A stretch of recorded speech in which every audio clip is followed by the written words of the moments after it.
요엘 1장 13절부터 20절까지 읽겠습니다.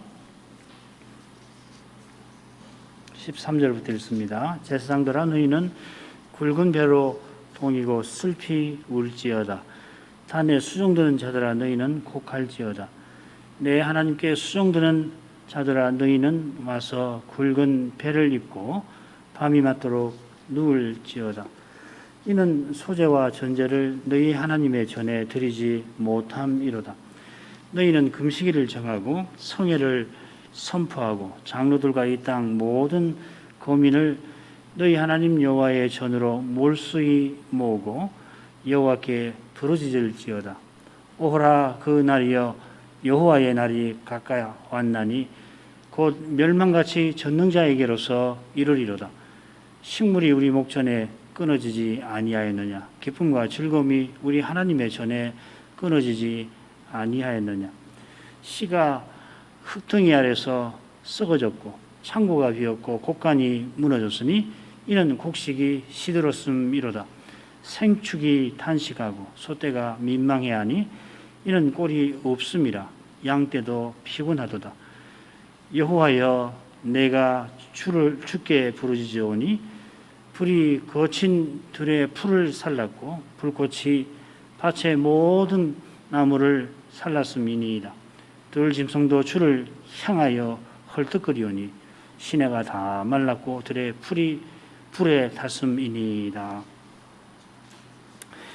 요엘 선지자는 아마 최근에 일어난 메뚜기 재앙을 통하여서 여호와의 날에 있을 그 재앙을 가리키고 있습니다.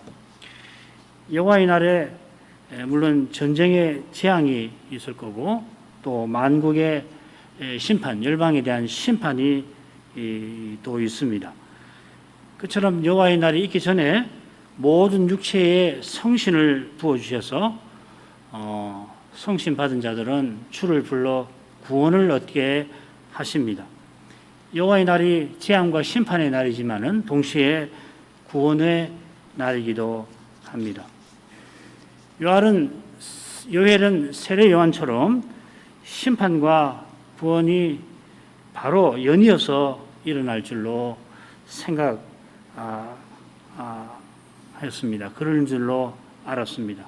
멀리서 두 산을 보게 되면은 큰 산을 멀리서 보면은 서로 겹쳐 보이는데 앞산과 뒷산이 아주 가까이 보이지만은 실은 요엘 선지자가 선 곳에서 앞산까지 이 거리보다 앞산 그리스도의 초림인데 앞산에서 뒷산 여호와 그리스도의 재림까지의 거리가 이미 길지요. 요엘 선지자는 그리스도 하나님 나라를 전하는데 그리스도께서 오신 신약 시대 백성을 위하여 전할 뿐만 아니라 그게 주된 목적이지요. 물론 또한 곧 심판받을 구약 백성, 유대인 같은 유대 백성, 남유다 백성을 위하여도 전합니다. 유다도 북이스라엘처럼 배도하여 심판받아 망하지만은 하나님께서 무너진 언약을 친히 이루십니다. 포로 잡혀간 자기 백성을 돌아오게 하십니다. 그처럼 메시아를 주고 멸망한 이 이스라엘이 그리스도 재림 직전에 대거 돌아오게 하실 것입니다. 재림 직전에 있을 이 일에 관하여 요엘 선지자가 얼마나 알았을까 궁금하긴 합니다만은 하나님께서 선지자에게 알리신 예언에 이런 일도 담아 놓으신 줄 압니다. 이 선지자가 다 알지 못할 일들을 전하게 하신 하나님이신데 그처럼 선지자가 다 알지 못했을 당시 언약 백성이 많을 텐데 한 사람 한 사람 형편을 선지자가 다 알 수 없잖아요. 그들을 위하여 전하게 하신 것입니다. 유다가 망하지만은 다니엘과 세 친구 같은 이들이 대제국에서 하나님의 뜻에 쓰임을 받았는데 이는 예레미야를 비롯해서 이 요엘이 전한 말씀을 깨닫게 하신 덕분입니다. 이런 관점에서 이 선지서를 읽을 필요가 있습니다. 하나님께서 한 사람의 신자도 귀히 여기십니다. 구속 역사에 큰 흐름이 있지만은 그 흐름이 중요하고 각 시대를 살아가는 신자 하나하나는 하나님이 뭐 어떻게 되든 상관치 아니하시는 게 결코 아니라 이 말씀입니다. 대의를 이루려고 개인은 죽든 말든 개의치 않는 혹 그럴 마음이 살필 마음이 있어도 하지 못하는 인간 통치자와는 달리 인간은 뭐 별 수 없잖아요. 위대한 지도자 사령관이 때때로 백성 하나를 귀히 한 사람이라도 적군에게 죽임당하지 않게 하려고 하지만은 뭐 그런 마음 갖는 장군도 많지는 않지만 그런 장군이 있더라도 사실상 못하잖아요. 그러나 여호와께서는 이스라엘이 멸망하는 때에도 신자 각 사람을 보살피시는 겁니다. 이런 사랑이 있어 위대한 구속을 장차 이루시는 겁니다. 선자는 큰 재앙을 연서 처음에 언급했습니다. 이 메뚜기 재앙인데 이 재앙은 선지자 당대에도 없었고 열조의 날에도 없었던 겁니다. 요컨대 이 재앙은 여호와께서 음히 경고하신 그 재앙입니다. 이스라엘이 배도하여 망할 때 임할 재앙입니다. 이 사실을 자녀에게, 자녀의 자녀에게, 그 자녀의 자녀에게 전하라 합니다. 이는 이스라엘이 심판받아 곧 망하지만 아주 망하지 않을 것을 가리키는 겁니다. 곧 유다가 바빌로니아에 망하겠지만은 선자가 전한 말씀이 다음 세대에 전해질 것입니다. 하나님께서 망할 때 선자를 세우시고 또 포로에서 돌아온 때에도 세우십니다. 심지어 메시아가 오실 길을 예비할 선지자도 보내십니다. 이런 사실이 있어 선자는 취하는 자들 처녀딸 시온 농부들에게 각각 깨어 울라 애국하라 부끄러워하라고 촉구합니다. 선지자가 간곡히 촉구하지만은 그러나 언약 백성은 듣질 않지요. 심지어 여호와께서 이사야에게 뭐라고 말씀하시냐면 들어도 깨닫지 못하게 하라 하실 만큼 유다는 북이스라엘처럼 결국 돌이키지 않습니다. 그렇지만은 이 선자의 외침이 간곡한 권면이 허망하냐? 그렇지 않습니다. 여호와의 예언대로 유다 백성이 선자를 듣지 않고 심지어 죽이지만은 그런 현실에서 선자와 함께 매국노 취급을 받으면서도 그 말씀을 순종하는 이들이 남아 있습니다. 이들이 선자의 권고를 따라 나라의 죄를 자기의 죄로 알고 웁니다. 울어야 하니까 웁니다. 그러나 다른 사람, 정작 울어야 할 사람들은 그 일에 관심이 없고 세상 행복이 사라졌다고 슬퍼합니다. 지난 시간 10절까지 했는데 이어서 생각해 보죠. 11, 12절 농부들아 너희는 부끄러워할지어다. 포도원을 다스리는 자들아 곡할지어다. 이는 밀과 보리의 연고라. 밭의 소산이 다 없어졌음이로다. 포도나무가 시들었고 무화과나무가 말랐으며 석류나무와 대추나무와 사과나무와 및 밭의 모든 나무가 다 시들었으니 이러므로 인간의 희락이 말랐도다. 이달락 처음 나오는 동사하고 부끄러워하라 한다는 동사하고 마지막 이 말랐다 하는 동사가 실은 같은 동사입니다. 히브리 말로는 똑같은 동사입니다. 중간에 농부들이 부끄러워해야 할 이유가 언급되어 있죠. 농부와 포도원을 다스리는 자가 나오는데 이들은 오절에 취하는 자, 포도주를 마시는 자와 짝을 이룰 겁니다. 이 취하는 자와 포도주 마시는 자는 이 토지와 포도원의 주인이 같고 농부와 포도원을 다스리는 자는 그들의 일꾼입니다. 느부갓네살이 유다를 멸망시킨 후에 빈천한 국민만 남겨놓습니다. 가장 가난한 백성만 남겨놓고 뭘 삼느냐면은 농부와 포도원 다스리는 자를 삼습니다. 그러니까 포도원을 다스리는 자라 하기보다는 포도원 일꾼이라고 새기는 게 맞을 겁니다. 그러니까 포도원을 다스린다고 하니까 상당히 부자인 것처럼 재산을 포도원을 소유한 사람처럼 보이지만은 포도원 일꾼입니다. 자, 이런 내용을 참조하면 농부와 포도원 일꾼에게 부끄러워하라, 곡하라 하신 뜻을 살필 수 있겠습니다. 이 곡한다는 말은 5절에도 나왔습니다. 올해 농사도 무난할 줄 알고 일찍 거둔 포도로 새술을 만들어 마시던 자들이 메뚜기 재앙으로 모든 것을 잃게 되었으니 곡하라 하였습니다. 이 주인들도 곡해야 한다면 뭐 일꾼들은 말할 게 없겠죠. 특히 이 부끄러워한다 하는 표현은 멸망하는 현실에 쓰는 말입니다. 망할 때 쓰는 말입니다. 그만큼 수치스러운 겁니다. 부자도 타격이 대단히 크겠지만은 그래도 보관한 양식과 돈이 있어서 얼마간 견딜 겁니다.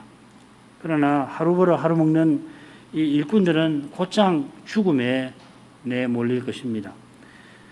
밀과 보리의 연고라 밭의 소산이 다 없어졌음이로다 한 게 그 말입니다. 농부가 땀 흘려 일했지만 거둘 게 하나도 없습니다. 12절에는 각종 과일나무가 언급됩니다. 포도원 일꾼이 예서 가꾼 모든 것이 다 허망하게 된 것입니다. 이러므로 인간의 희락이 말랐도다 했습니다. 이 말랐다하고 새긴 표현은 원래 이 부끄럽다는 뜻을 가진 동사입니다. 그래 이 원문을 살려 번역하면은 기쁨이 부끄러워 사람의 아들들에게서 물러갔도다 이렇게도 새길 수 있을 것 같아요. 이거보다 인간의 희락이 말랐다 하는 것이 뜻이 확 들어오니까 이렇게 새겨도 무난하겠지만은 이 부끄럽다는 뜻이 있습니다. 언약 백성은 큰 재앙으로 말미암아 참된 기쁨이 사라진 신세, 실로 부끄러운 신세가 되고 말았습니다. 유다 백성이 참으로 슬퍼할 일은 죄로 말미암아 큰 재앙을 당한 그것입니다. 그러나 재앙에서 자기 죄를 보지 못하는 이는 자기의 불행에 갇히고 말 것입니다. 아무리 슬피 울어도 거기에 갇혀 있는 동안에는 허망할 뿐입니다. 참된 신자는 교회가 이런 현실에 구약교회와 같이 이런 현실에 처한 것을 슬퍼할 것입니다. 우리 시대에 베드로 많은 교회당이 술집으로 팔리고 많은 교회가 참된 신앙에서 떠난 것이 강 건너 불이 아닙니다. 슬퍼할 일일 것입니다. 손가락질하면서 어떻게 너절해서 예배당이 술집으로 팔리게 하느냐 손가락질 하는 마음이 있더라도 그 손가락을 거두고 내일로 알고 슬퍼해야 옳을 것입니다. 그 다음 부분으로 가죠. 13절부터 20절까지인데 셋으로 나눠보겠습니다. 제사장들은 금식일을 정하고 모든 백성은 여호와께 부르짖으라 하는 선자의 촉구입니다. 이어 부르짖어야 할 내용이 나옵니다. 그 이유는 여호와의 날이 가까운 사실이 있습니다. 15절부터 18절 그리고 마지막에 선자의 부르짖음이 나옵니다. 제사장과 백성에게 부르짖으라고 권면한 선지자가 직접 여호와께 부르짖습니다. 대조를 해놓는 것이죠, 그죠? 이걸 염두에 두어야 이 단락을 이해하는 데 도움이 될 것 같습니다. 먼저 13, 14절을 읽겠습니다. 제사장들아 너희는 굵은 배로 동이고 슬피 울지어다. 단에 수종드는 자들아 너희는 곡할지어다. 내 하나님께 수종드는 자들아 너희는 와서 굵은 배를 입고 밤이 맞도록 누울지어다. 이는 소제와 전제를 너희 하나님의 전에 드리지 못함이로다. 너희는 금식일을 정하고 성회를 선포하여 장로들과 이 땅 모든 거민을 너희 하나님 여호와의 전으로 몰수히 모으고 여호와께 부르짖을지어다. 이 선자는 제사장들 들어 굵은 배로 동이고 굵은 배를 입고 슬퍼하라 합니다. 앞서 이미 이 제사장들이 슬퍼한다고 그랬죠. 9절에. 슬퍼하는 이유도 13절 끝에 나오는 내용과 같습니다. 제사장이 소제와 전제가 끊어져서 이미 슬퍼하는데 선자가 슬피 울라 합니다. 선자가 슬퍼란 뜻은 굵은 배를 동이고 굵은 배를 입고 하라는 표현에 그 뜻이 있을 것 같아요. 우리가 구절에서 살핀 대로 선자가 지금 슬퍼하는데 그 이유는 회개하는 데 있는 게 아니에요. 그들의 슬픔은 참된 회개가 아니었습니다. 자기가 망하게 되어서 슬퍼한 것입니다. 선자는 그런 슬픔 아니라 참된 회개를 촉구하는 겁니다. 굵은 배라는 말은 제사 드릴 수 없는 현실임을 가리킵니다. 대제사장은 제사 드릴 때 영화롭고 거룩한 아름다운 옷을 입고 에봇을 착용을 하지요. 제사장도 흰 옷을 입고 그리고 배실과 청색, 홍색, 작색 실로 수놓아 만든 아름다운 띠를 착용해야 합니다. 굵은 배를 입고 동이고서는 제사 드릴 수가 없습니다. 그렇게 하면 큰일 납니다. 달리 표현하면 제사 드릴 수 없는 형편입니다. 지금 이것이 소제와 전제를 하나님의 전에 드리지 못함이라 하신 것입니다. 하나님이 재앙을 내려서 제사 드리지 못하게 하신 겁니다. 아직 제사 드릴 짐승은 있어요. 큰 재앙이지만은 설마니 소제와 전제로 드릴 것이 전혀 없는 것은 아닐 겁니다. 그러나 하나님께서 받지 않겠다 하시는 것입니다. 이것을 깨닫고 우리가 하나님께 나아갈 수 없는 형편이구나. 우리 죄가 그렇게 크구나 깨닫고 제사장들은 통회하며 회개해야 합니다. 그만큼 심각한 현실이라 금식일을 정하라고 선자는 명령합니다. 잘 아시는 대로 율법에서 금식하는 날은 하루 대속죄일 7월 10일 대속죄일 하루뿐입니다. 이날은 모든 백성이 곡기를 끊고서 하루 종일 식사를 멀리하고 하나님이 성전을 정결하게 해주시기를, 그래야 백성이 하나님께 나아갈 수 있으니까 그것을 간구합니다. 지금 대재앙은 이스라엘이 하나님께 나아갈 수 없는 상태임을 가리키는 겁니다. 그래서 선자는 금식일을 정하여서 하나님께서 그 상태에서 벗어나게 해주시기를 간구하라 하는 것입니다. 여기 흥미로운 표현이 성회를 선포하라 하는 겁니다. 이 성회는 가령 이 초막절이나 무교절이 7일간이잖아요. 그러니까 7일, 그리고 초막절은 8일까지 이어지는데 그 8일 마지막 날에 하나님 앞에 다 백성이 모이는 것을 가리킵니다. 그러니까 절기의 마지막 날을 안식일처럼 삼아서 하나님을 가까이 하는 것이 바로 성회입니다. 하나님께 나아갈 수 없는 형편인데 하나님 앞에 모이라 하는 것입니다. 하나님께 나아갈 자격 없는 장로와 거민이 모두 여호와의 집에 모여서 여호와께 부르시지라 하는 겁니다. 역설이죠, 그렇죠? 이런 역설은 여호와께서 메시아를 통하여 구원하실 뜻이 있으니 가능한 것입니다. 제사장과 장로와 백성이 선자의 공고를 받아 그렇게 했는지 모르겠습니다. 성경에 그런 기록이 나와 있지는 않으니까요. 무엇보다 요엘이 언제 기록된 말씀이고 요엘의 활동 기간이 언제인지 모르니까 잘 모르겠습니다. 그러나 19, 20절을 볼 때 그게 선자가 홀로 부르짖는데 그걸 보면 권고를 받지 않았을 것 같습니다. 역사적으로 봐도 받지 않았죠. 그러나 선자의 권고가 허망한 건 아닙니다. 선자의 기도를 하나님께서 받으셔서 그렇고 또 선자의 권고를 받는 이들이 있으니 그렇습니다. 제사장이 금식일을 선포하지 않아도 스스로 금식하며 선자와 함께 부르짖는 이들이 틀림없이 있었을 겁니다. 이는 회개가 중요하지 제사장이 금식을 선포하니 마지못해 부르짖는 신용만 하는 것은 차라리 하지 아니함만 못할 수 있는 겁니다. 15절부터 18절로 가겠습니다. 오호라 그 날이여 여호와의 날이 가까웠으니 곧 멸망같이 전능자에게로서 이르리로다. 식물이 우리 목전에 끊어지지 아니하였느냐? 기쁨과 즐거움이 우리 하나님의 전에 끊어지지 아니하였느냐?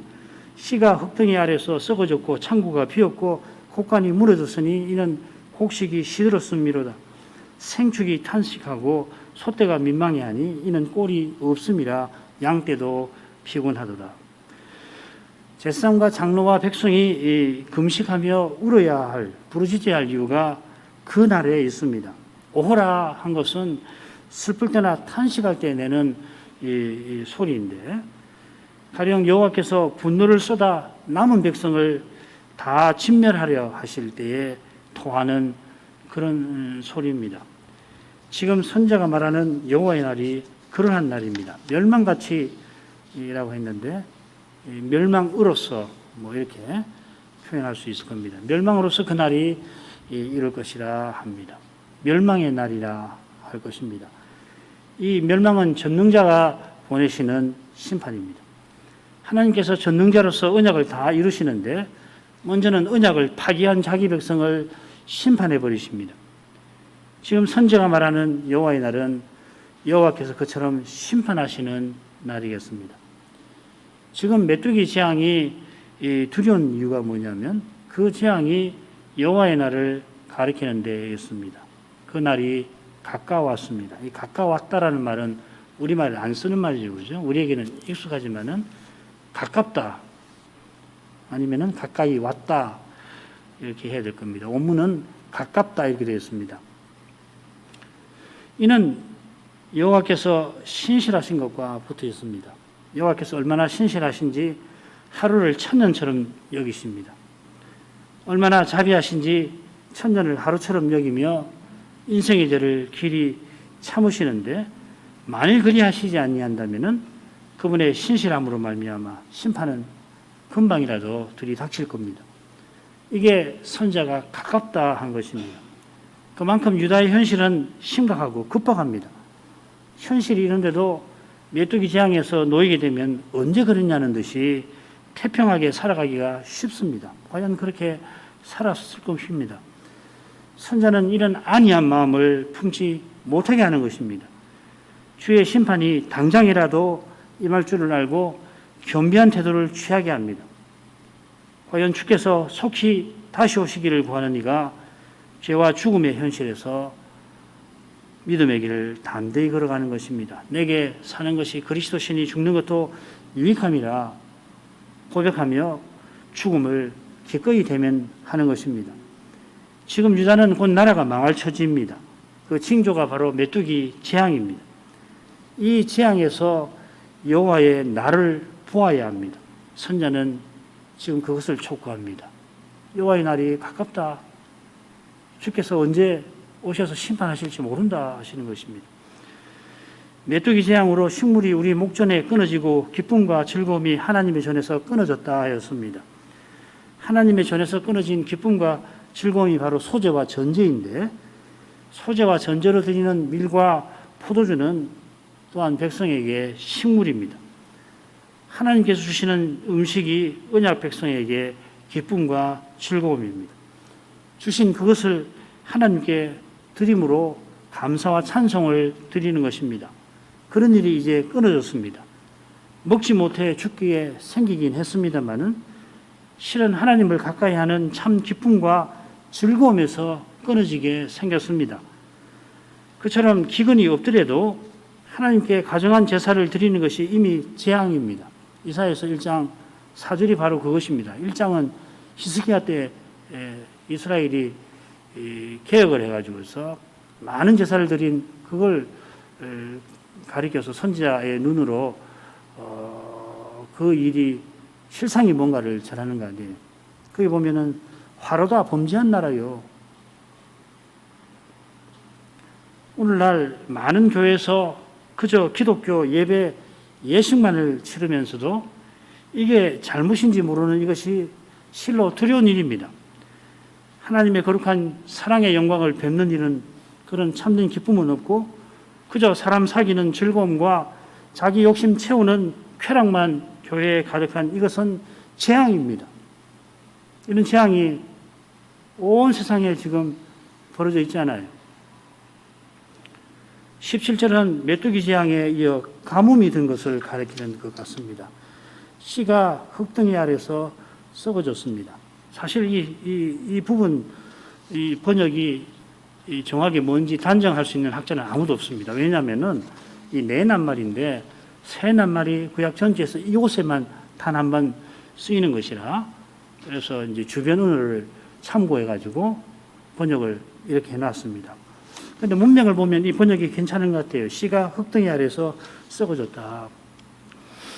창고와 곡간이 나오는데 창고는 땅 아래 저장고 같고 곡간은 지상의 저장고 같습니다. 아무튼지 가뭄이 들어서 곡식이 시들었습니다. 그 결과 생축이 탄식하고 소떼가 민망해하고 양떼도 피곤합니다. 소, 양, 염소가 생축이죠.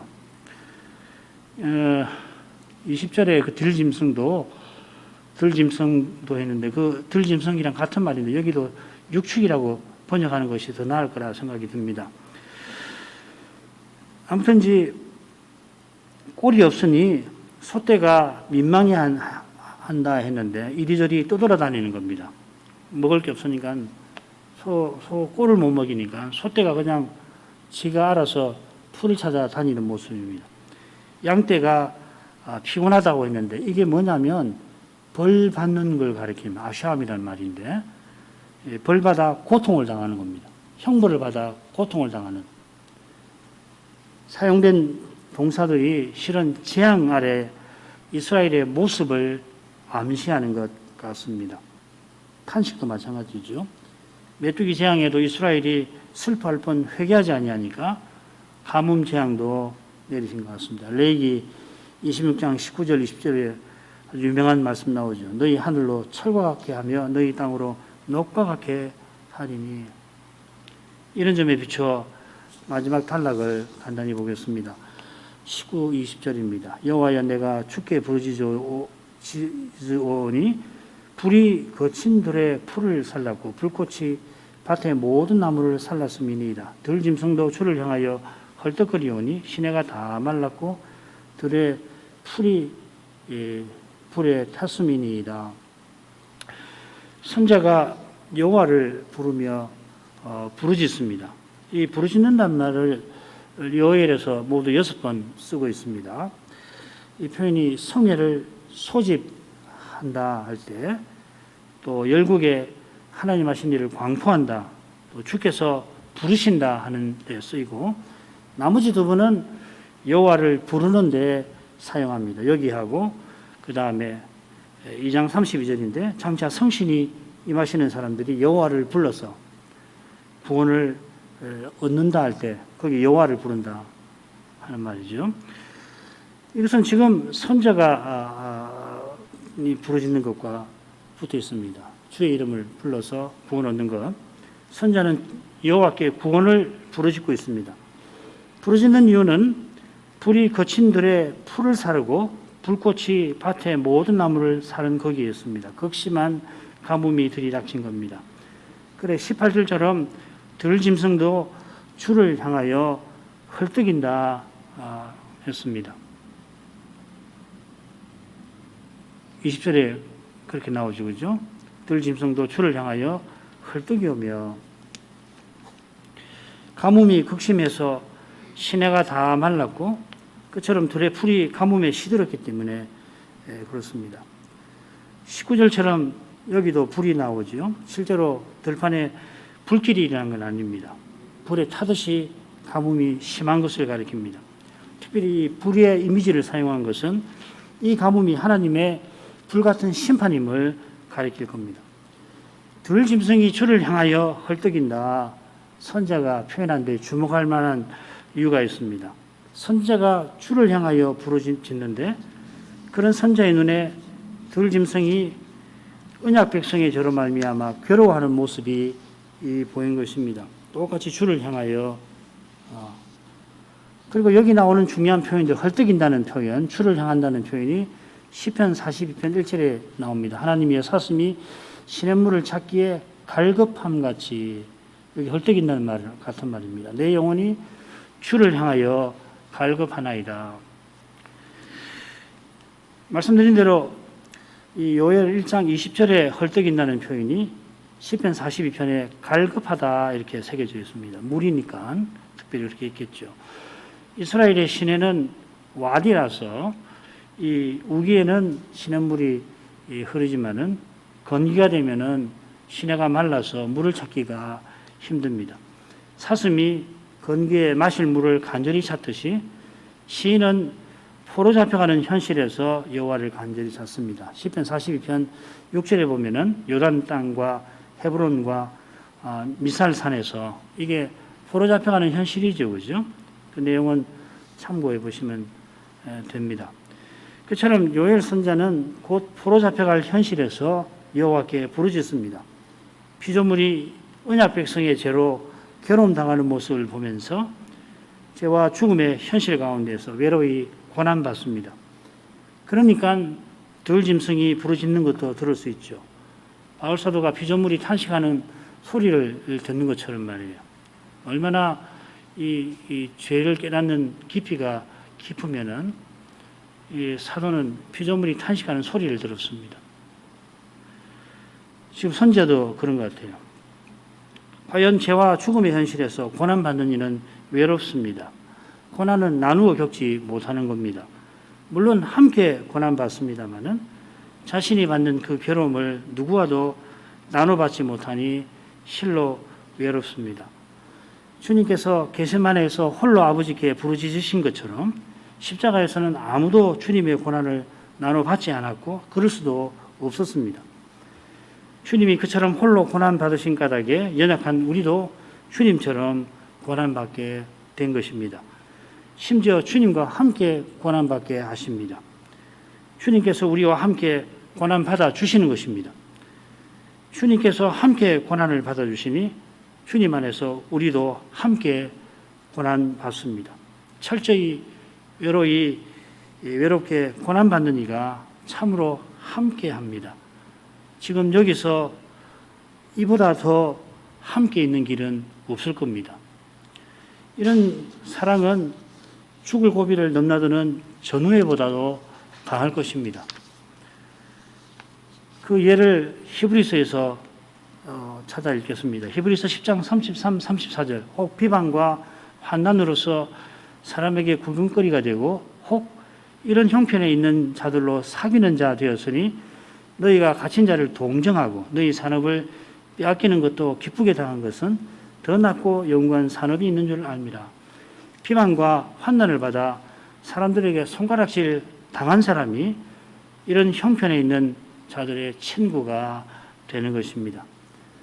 자기가 직접 옥에 갇히지 않아도 오해와 미움의 굴레에 갇혀본 사람은 그 감옥에 믿음으로 옥에 갇힌 사람의 마음을 헤아릴 것입니다. 인자를 인하여 잃어본 사람이 그리스도 외에 무엇이든지 양보하는 이와 함께 할 것입니다. 선자가 홀로 부르짖지만은 선자의 말씀을 듣는 이들이 골방에서 그와 함께 부르짖습니다. 거기에 그리스도의 영께서 이미 함께 하시는 것입니다. 얼마큼 하겠습니다. 기도할 점을 읽겠습니다. 요엘 선자는 막 들이닥친 메뚜기 재앙에서 저 두려운 날 여호와의 날이 가까운 것을 봅니다. 선자는 이 두려운 사실을 언약 백성에게 알리며 금식하고 주의 앞에 회개하라 촉구합니다. 그러나 제사장들이 소제와 전제를 드리지 못하는 현실에서 슬퍼하긴 해도 참으로 슬퍼할 일을 슬퍼하는 건 아닙니다. 그들은 물론이고 백성들도 열방처럼 세상 행복 이런 것을 슬퍼할 뿐입니다. 선자는 이런 현실에서 여호와를 향하여 부르짖습니다. 메뚜기 재앙에 이어 가뭄 재앙이 들이닥쳤는데 그 가뭄에 육축이 주를 향하여 헐떡거린다 하면서 자신이 시편 40편 시인과 같은 심정이라 밝히고 있습니다. 이 시인은 포로 잡혀가는 길에 사슴이 물을 갈급하는 같이 주를 향하여 갈급합니다. 주님 외에 구원과 소망이 없습니다. 그처럼 요엘도 아마 포로를 앞둔 그런 때에 백성이 저 두려운 재앙보다 당장 들이닥친 현실적인 재앙의 그 현실에 갇혀서 회개하지 아니하는 것을 보고 홀로 부르짖습니다. 그러나 그가 전한 말씀을 듣는 이들도 선자처럼 홀로 고난받고 있습니다. 오실 메시아 안에서 선자와 그들은 함께 고난받습니다. 우리 앞에 전개되고 있는 현실은 선자의 이런 심정 아니면 바로 알지 못하고 바로 대면하지도 못할 것입니다. 주님께서 인자를 인하여 고난받는 이, 곧 가난하고 슬퍼하는 이가 복이 있다 하셨습니다. 그는 하나님 나라를 이미 소유했습니다. 장차 하나님 나라에 들어갈 것이지만은 이미 하나님 나라를 울면서 맛봅니다. 믿음으로 고난받는 거기에 그리스도의 몸이 함께 하는 것입니다. 이보다 함께 더 진정으로 함께 있는, 우리가 정말 함께 있다 하는 것을 맛보는 길은 없을 겁니다. 홀로 고난을 자기 몸으로 겪어야 하지만은 주님과 함께, 주님 안에서 서로 함께 하는 것입니다. 이런 태도로라야 저 두려운 시대를 분별하고 또 이길 수 있을 것입니다. 이런 심정을 아직 평안할 때 우리가 늘 구해야 옳을 것입니다. 신학교와 신학생들 위해서도 기도해 주십시오. 같이 기도하겠습니다. 거룩하신 아버지, 요해를 통하여 베푸신 그 말씀에서 구약 백성들이 바라던 그리스도를 알고 또 다시 오실 그리스도를 바라보게 하시니 감사드립니다. 베드로 사도가 전한 대로 구약 선지자들이 그리스도의 영으로 말미암아 오실 그리스도를 전하되 자기를 이해하지 않고 그리스도 오신 이후에 살아가는 신약 교회를 위하여 전하였습니다. 주님께서 주님의 교회를 위하여 선자를 부르셨으니 선자가 그 뜻을 받던 줄 압니다.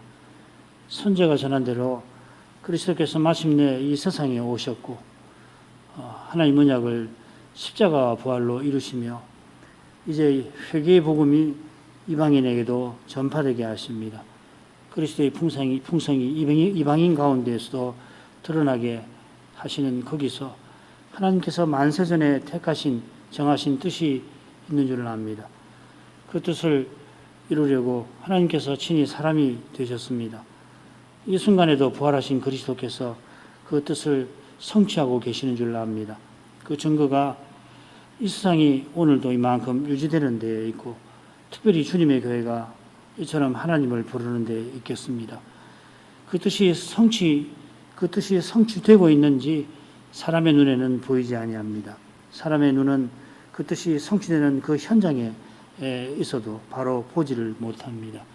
주님께서 세상에서 그리스도와 하나님 나라를 드러내는 표적을 행하고 계셨지만은 많은 무리가 정작 보아야 할 것은 보지 못하였고 들은 말씀을 깨닫지 못하였습니다. 오직 믿음으로 그리스도께서 이 순간에도 주님의 교회를 세우고 계심을 깨닫습니다.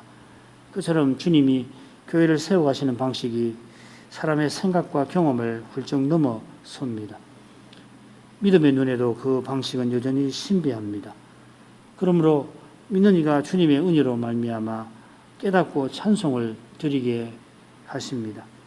주님께서 행하시는 모든 일이 그러나 그 모든 일이 이처럼 거룩하고 또한 놀라운 줄 믿습니다. 주께서 행하시는 모든 일이 신실하시고 인자하십니다. 심지어 하나님께서 심판을 행하시는 거기서도 믿음의 눈은 하나님께서 거룩한 사랑으로 언약을 이루시는 것을 봅니다. 요엘 선지자도 다른 선지자와 같이 그것을 본 줄 압니다. 하나님께서 언약에 신실치 못한 유다 백성을 메뚜기 재앙으로 치셨지만은 백성들은 그 재앙에서 자신들의 죄를 깨닫고 하나님의 심판을 본 것이 아니라 그저 자신들이 얻고자 하던 그것을 세상 행복을 잃어버린 것을 슬퍼하였고 들이 닥친 이 죽음의 현실에 매이고 말았습니다. 선지자가 이 재앙에서 저 두려운 날을 가리켜 보이지만 그러나 여호와의 날이 가까운 것을 깨닫고 선지자의 공고대로 참된 회개에 이르지는 못하였습니다. 이러한 현실에서 요엘은 홀로 주를 향하여 부르짖었습니다. 그의 눈에 가뭄 재앙으로 말미암아 육축이 주를 향하여 헐떡거리는 모습이 보였습니다. 그 모습이 마치 자신의 모습과도 같았습니다. 그의 심정은 시편 42편의 시인의 심정이었습니다. 이미 나라가 망해서 포로잡혀 요단을 건너 헤르몬을 거쳐서 이제 미살산에 이르렀습니다. 거기서 시인은 사슴이 목말라 물을 갈급하듯이 여호와를 향하여 갈급하였습니다. 오직 여호와만 자신에게 자기 백성에게 구원과 소망이셨습니다. 발과 손이 묶인 채로 힘겹게 걸어가는 그 길에 그는 홀로 주를 향하여 부르짖었습니다. 그처럼 요엘도 홀로 고난을 받으며 주를 불렀습니다. 그러나 바로 그 기도가 여호와께서 신의 언약을 이루시는 생생한 증거였습니다. 그처럼 언약을 이루시는 여호와께서 거룩한 씨를 이스라엘에 남겨두셨습니다. 그들이 요엘이 전하는 말씀을 받게 하셨습니다. 각자가 처한 그 현실에서 여로이 고난을 받지만은 그러나 주 안에서 그들은 이미 함께 하였습니다. 주님께서 그들과 함께 하시며 그들을 써주셨습니다. 이스라엘이 한몫 배도에 휩쓸려 갔지만 거기 선자의 말씀을 듣고 그 말씀을 좇아 행하는 이들이 있었습니다. 그처럼 포로 잡혀간 거기에 여호와께서 영광 구름으로 함께 하셔서 그들이 주님과 함께하게 하셨습니다. 당장에는 고난의 현실에 울어야 하지만은 그러나 참으로 우는 이는 주 안에서 이미 복된 자가 틀림없습니다. 저희가 이 두려운 시대에 선자와 같은 심정으로 살아갈 수 있게 하옵소서. 예수님 이름으로 기도합니다. 아멘.